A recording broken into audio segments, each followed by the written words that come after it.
O morro não tem vez e o que ele fez já foi demais. Mas olhem bem vocês, quando derem vez ao morro, toda a cidade vai cantar. Na verdade, o que aconteceu no Rio de Janeiro, eu acho que a gente nunca deve parar de pensar o que aconteceu com o Rio de Janeiro. O que aconteceu com o Rio de Janeiro foi uma coisa que não aconteceu em nenhuma outra cidade do Brasil. Foi uma coisa que não aconteceu praticamente em nenhuma outra cidade do mundo. O Rio de Janeiro é o segundo maior PIB dos países, o sexto país mais rico do mundo. O sexto maior PIB do mundo é o Brasil. O Rio de Janeiro é a segunda cidade mais rica desse país. Nessa cidade, o que aconteceu foi que centenas de áreas dessa cidade foram controladas por grupos ilegais armados. Durante quanto tempo?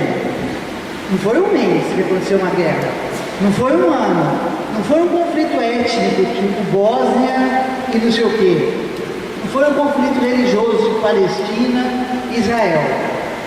Foi 25 a 30 anos de crime comum, controlando territórios, crime comum, criminalidade normal, comum, roubo, furto, venda de drogas, criminalidade que tem em qualquer país. Esses territórios foram comandados por esses grupos armados, ou criminosos ligados ao que a gente chamou de tráfico de drogas, ou que a gente chama hoje de milícias. Nós, de uma certa forma, que vivemos nessa cidade, nós fomos naturalizando isso. Isso não aconteceu em nenhuma outra cidade do Brasil. Nem em Maceió, onde tem a maior taxa de homicídios, nem em Pernambuco, onde teve a maior taxa de homicídios. Rio de Janeiro já teve a maior taxa de homicídios do Brasil durante muitos anos. Mas nem nesses lugares aconteceu isso. Nem em São Paulo, tem 40 milhões de habitantes, na época que tinha 10 mil assassinatos por ano, eu ia lá no Capão Redondo fazer pesquisa, eu entrava no Capão Redondo, nunca encontrei um menino tomando conta do território dizendo, senhora vai aonde? Com um fuzil na mão, dizendo não vai entrar aqui, que aqui tem dono. Isso aconteceu no Rio de Janeiro. Isso aconteceu em todas as áreas de favelas do Rio de Janeiro. Aconteceu num lugar do Rio de Janeiro chamado favela. Independentemente dos bairros. Nós não estamos falando com um efeito como no México, a cidade de Juárez, que fica longe. O México também é um país rico, a cidade do México é um país rico, uma cidade rica, mas as áreas que são comandadas pelo narcotráfico são distantes. Nós não estamos falando de um outro conjunto habitacional como em Boston, nós estamos falando de centenas e centenas de comunidades, todas elas controladas por grupos armados ilegais, um cara na frente, tomando conta. O que acontece ali dentro? Ali dentro não é Estado brasileiro, não é Brasil, é outro país. Você entra ali, tem outro tipo de regulação. O que eu acho que é importante a gente refletir hoje, sabe, Jailson? Mais do que a gente pensar na transição, é por que isso aconteceu, como é que nós, como cidade, convivemos com isso, como é que nós continuamos a conviver com isso. Esta semana aqui, no Rio de Janeiro, uma grande liderança de um conjunto de comunidades estava entrando, nascida e criada, cria da comunidade, estava entrando num conjunto, estava entrando numa comunidade dessas, um menino de 18 a 9 anos com um fuzil desse tamanho e disse, vai aonde? Vai aonde? Essa pessoa saiu do carro e disse, essa mulher saiu do carro e falou assim, cara, eu sou nascido e criado aqui, quem é você? O cara não sabia, porque ele era um invasor que chegou lá agora recentemente, vindo de uma outra área do PP. Aí veio outro corrente e disse assim, cara, não, ele é conhecido, deixa pra lá. O cara, pô, não estou conhecendo, por que o cara está fazendo isso? Porque tem um tipo de regulação ali que está acontecendo hoje, nessa semana, com uma grande liderança, está acontecendo todos os dias. Isso aconteceu no Cantagalo, Pavãozinho. Onde é Cantagalo, Pavãozinho? Ipanema, maior PIB do segundo maior PIB, do sexto maior PIB do mundo. Ipanema, você vinha entrando lá pela Rua Teixeira do Melo, de repente subiu uma escadinha, tinha um menino lá de 15 anos com um fuzil na mão e falou assim, aqui vai aonde? ali é Ipanema. Então o que aconteceu com o Rio de Janeiro? Tiroteio em Ipanema. Tiroteio em Ipanema? Onde foi? Pavãozinho. Ah, beleza. Tudo certo. Quantos e quantos anos nós convivemos com isso? Tiroteio em Ipanema? Beleza, tá normal. Morreu gente. Morreu uns 3 ou 4. Tá tudo certo. Os garotos lá. Devia ser traficante, né? Aí depois, tiroteio em Ipanema? Tiroteio em Ipanema. Onde foi? Praça Nossa Senhora da Paz. Praça Nossa Senhora da Paz? Praça Nossa Senhora da Paz. Meus filhos brincando lá. O que aconteceu? O policial puxou a pistola. Tinha um cara assaltando o outro com moto. O policial puxou a pistola na Praça Nossa Senhora da Paz. Mas como Rio de Janeiro parava, discutia isso uma semana, etc. Todos nós, moradores de favela ou não, de alguma forma convivemos com isso. Eu não quero nem discutir, não dá tempo aqui para discutir por que isso aconteceu no Rio de Janeiro. Mas nunca vamos deixar de lembrar que nós estamos lidando com efeitos de uma situação muito específica, muito particular, que é o processo de políticas de segurança desenvolvidas por esses territórios. Isso ajudaram a aprofundar, isso ajudaram a chegar mais fundo nisso aí, né?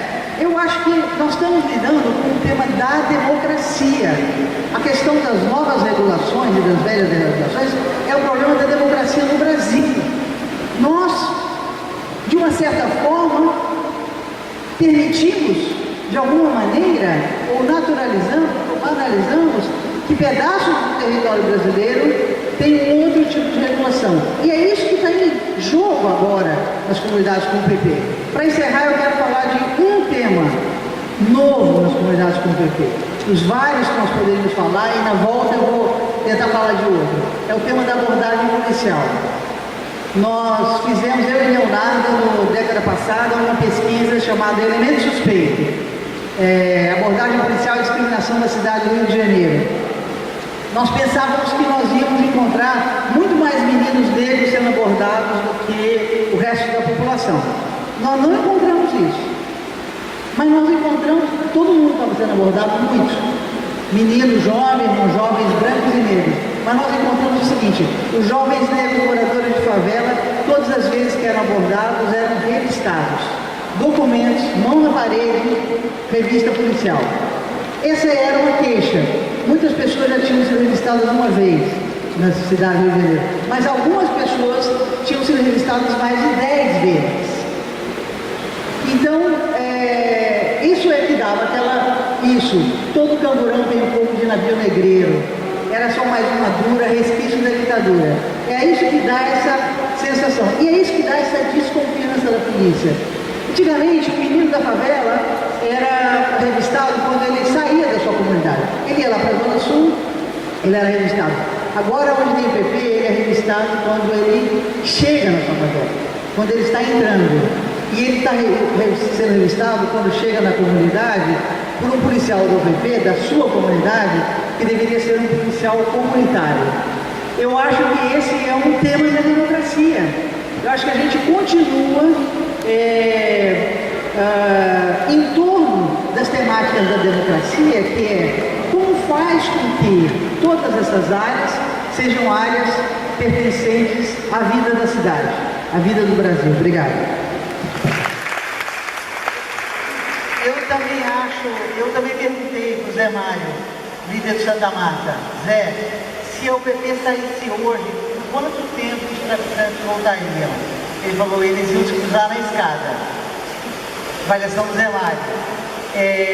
Eu acho que por quanto tempo permanecerá essa influência da ideia de que em certas partes da cidade o território será controlado, terá donos, né? Eu acho que a gente ainda não analisou suficientemente para saber o peso dessa herança. É surpreendente, de fato. Eu acho surpreendente que depois de 5 anos do PP, mesmo Santa Marta, no lugar que deu mais certo, onde mais investimentos públicos, privados, etc., foram feitos, que seja tão marcada a diferença entre Botafogo e Santa Marta. Eu acho surpreendente. Eu pensava, há 5 anos atrás, quando começou o processo, a minha expectativa era que esse processo se desse com mais velocidade, o processo de integração. Acho que a gente tem que olhar para trás e ver o que está acontecendo e ver o que a gente está fazendo de errado. Acho que uma das coisas que a gente está fazendo de errado, uma delas, sabe, Pedro? Uma delas é essa. Esse processo não será feito se a gente entregar na mão, não só dos capitães, mas também dos presidentes da Associação de Moradores. Quando falta água no meu prédio, eu ligo para a SEDAI. Eu não ligo para presidente da Associação de Moradores. Acho que a gente tem que intensificar os Twitter, os Facebooks das comunidades. Acho que as concessionárias e os órgãos públicos, e principalmente a polícia, tem que saber ler o que está se passando no território. Não é só fórum de diálogo, não é só conselho.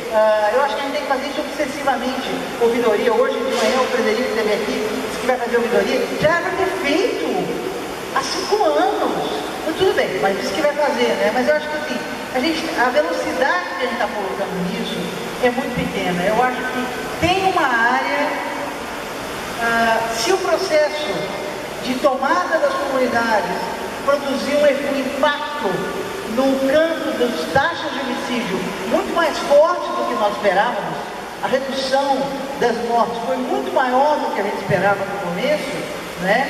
Tem um problema de sustentabilidade agora, mas foi muito mais forte. Hoje o Rio de Janeiro tem menos da metade da taxa de homicídios que tinha há 5, 6 anos atrás, né? Se isso é verdade, eu acho que a gente está na hora de reconhecer que os processos de diálogo, de interlocução, de mando sobre o território e de crítica ao que está acontecendo, tanto por parte da polícia quanto por parte dos serviços públicos, ainda é inferior ao que a gente imaginou 5 anos atrás. Por causa de 25 anos de atuação policial, que produziram esse cenário, que contribuíram nesse cenário. É claro que tem que olhar primeiro a polícia. Vamos dizer a verdade. Para entrar nos territórios, é preciso dizer, admitir, reconhecer. A África do Sul não teria acontecido sem que a gente tivesse dito, calma lá, gente, vamos fazer uma reconciliação, vamos estabelecer novos pactos, vamos dizer a verdade. Tudo que nós fizemos para trás estava errado. Tudo que nós fizemos levou a esse cenário que levou afetando o tema da democracia nesses lugares. É isso que eu estou dizendo. Então, eu acho que é isso. Ouvidoria já vem tarde, já devia ter vindo, e ainda é pouco. A gente tem que começar a fazer isso, tem que estabelecer esses mecanismos de chamada regulação, porque as prefeitas não estão reguladas. Os caras entram no território, cada capitão vai de um jeito. Isso é incrível, depois de 5 anos, não tem nada escrito, que os comandantes são obrigados a fazer fóruns mensais, que eles são obrigados a ter ouvidoria, que eles são obrigados a escutar grupo, não é só o presidente, não é só a associação de colaboradores, não, do Paulista. É o grupo alemão, é um monte de forças novas, é o cara que tem o Twitter, é o cara que tem o Facebook, etc. E Valdir, é isso mesmo, cara. Eu acho que é um absurdo a gente pensar, aí essa hora a gente pensa que não deve ser a sério esse plano. Como é que a gente pode pensar em retirar as armas do território sem ter nenhum projeto por parte do Estado, nem do município, nem da União, que pense o que vão fazer os meninos que antes estavam segurando as armas? Quer dizer, isso, quando eu falo isso no exterior, ninguém acredita que isso pode ser assim. Ah, mas então vocês não têm lá um projeto? Mas peraí, não estou entendendo. O objetivo não é tirar as armas do território, não tinha um monte de menino em torno dessa rede das armas? Tinha. E o que tem para esses meninos agora que estão fazendo? Não, isso não está pensado. Nem pelo PP, nem pelo governo social, nem pelo governo do Estado, nem pelo governo nacional, federal, nem pelo município. Aí as pessoas não acreditam que existe um projeto chamado PP que não previu isso.